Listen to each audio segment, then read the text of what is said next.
The internet, a place of connection, knowledge, and endless opportunities. But lurking in the shadows, predators use this vast digital world as their hunting ground. They disguise themselves, build trust, and manipulate their victims before revealing their true nature. Today, we uncover the chilling story of Ryan Mitchell, an internet predator who fooled everyone, victims, friends, even law enforcement, until the truth finally surfaced. How did he manage to deceive so many for so long? And how was he finally caught? Stay tuned as we dive deep into the case. Before we begin, make sure to subscribe to our channel. We cover the most gripping true crime cases, shedding light on the darkest corners of the internet. Now, let's begin. Ryan Mitchell grew up in an average household, but those who knew him described him as intelligent yet withdrawn.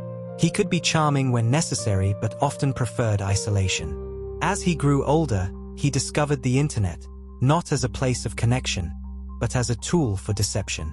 Using fake profiles, he began engaging with strangers, testing his ability to control narratives and manipulate emotions. At first, it seemed harmless, catfishing acquaintances, pretending to be someone he wasn't. But soon, his tactics evolved into something far more sinister. Under various aliases, he posed as a mentor, a confidant, or even a romantic interest, luring unsuspecting individuals into his web. The internet gave him anonymity, and with it, power. But who were his victims? And how did they fall into the trap? As Ryan refined his skills, he became more calculated in his approach. He studied human behavior, learning how to exploit weaknesses and vulnerabilities. His deception wasn't just about appearances. He adopted entire personas, crafting intricate backstories that made him seem authentic and trustworthy. Whether he was posing as a supportive friend or a potential romantic partner, he knew exactly what to say to make his targets feel understood and valued. One of Ryan's most disturbing traits was his patience. Unlike impulsive criminals, he was willing to invest weeks, even months, into grooming his victims. He would engage in lengthy conversations, listening intently and gathering personal details that he could later use to manipulate them. This slow, methodical approach made it difficult for victims to realize they were being deceived. By the time they saw the truth, it was often too late. His ability to adapt set him apart from other predators. If a victim became suspicious, he would immediately shift tactics, playing the victim himself, creating elaborate excuses, or even fabricating threats from external sources to keep them engaged. He understood the power of emotional leverage and wielded it with precision. Eventually, Ryan began expanding his reach. What started as one-on-one deception grew into entire networks of false identities. He created multiple personas that interacted with each other, reinforcing his credibility. In some cases, he used one alias to introduce another, creating an illusion of social proof that made his scams even more believable. His manipulation knew no bounds, and the longer he remained undetected, the bolder he became. For more cases like this, don't forget to subscribe. Predators like Ryan don't target just anyone. They look for vulnerability. Teens seeking validation, lonely individuals looking for companionship, even those simply eager to make new friends online. One victim, Sophie Adams, was just 15 when she first encountered Ryan. Struggling with self-esteem, she was flattered by the attention from someone who seemed to understand her.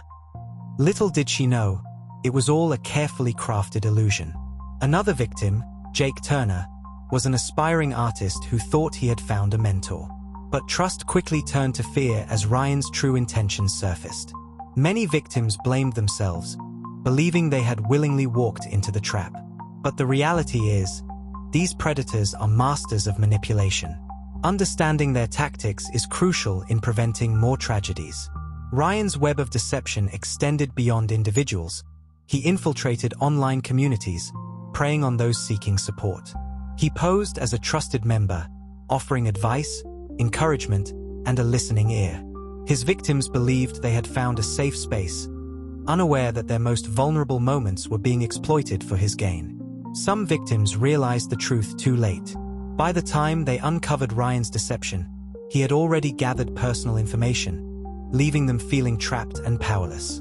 Fear of exposure, threats of humiliation, These became the tools he wielded to maintain control, ensuring his victims remained silent. But silence only emboldened him. As he continued perfecting his manipulative tactics, his network of deception grew. He wasn't just fooling individuals, he was fooling entire communities, creating an illusion of trust that made him nearly untouchable. Stay tuned for more cases like this. Don't forget to subscribe. So how do these predators operate? The key lies in psychological manipulation. They gain trust by mirroring their victims' interests, offering validation, and exploiting emotions. It starts innocently, a casual chat, a shared interest. Then comes the grooming. Slowly, boundaries are pushed.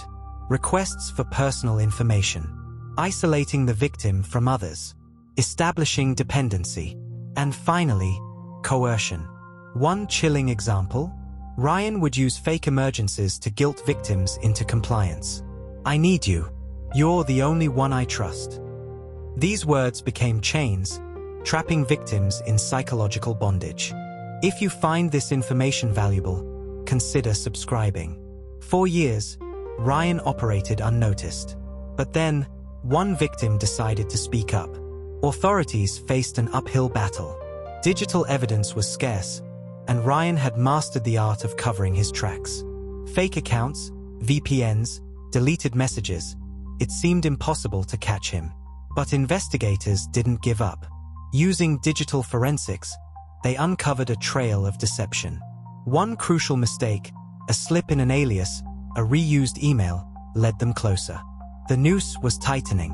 After months of relentless investigation, Ryan Mitchell was finally caught. The arrest was swift, but the battle was far from over.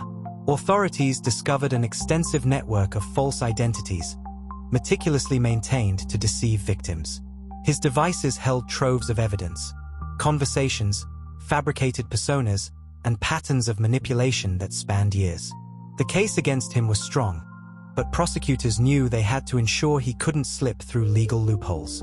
During the trial, victims bravely testified, recounting their trauma in harrowing detail. Sophie Adams described the emotional toll, the way Ryan had slowly isolated her from friends and family. Jake Turner spoke of the betrayal, how what he thought was a mentor turned into his worst nightmare.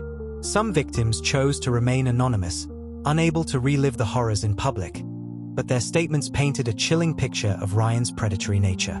The outcome? A lengthy prison sentence, ensuring he could never prey on another victim again. Justice was served, but true justice is complicated. For many victims, the emotional scars would never fully heal. The fear, the self-doubt, and the lingering trauma were lifelong burdens. This case serves as a stark reminder: danger lurks where we least expect it. The internet, a tool of connection, can also be a weapon in the wrong hands. It's not just strangers who pose a threat.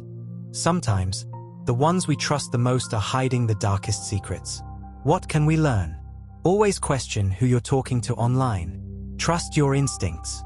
Educate yourself and those around you. And most importantly, never be afraid to speak up. Your voice could save someone else. If you found this story eye-opening, don't forget to subscribe. Together, we can shine a light on the darkest corners of the internet. Stay safe, and see you in the next video.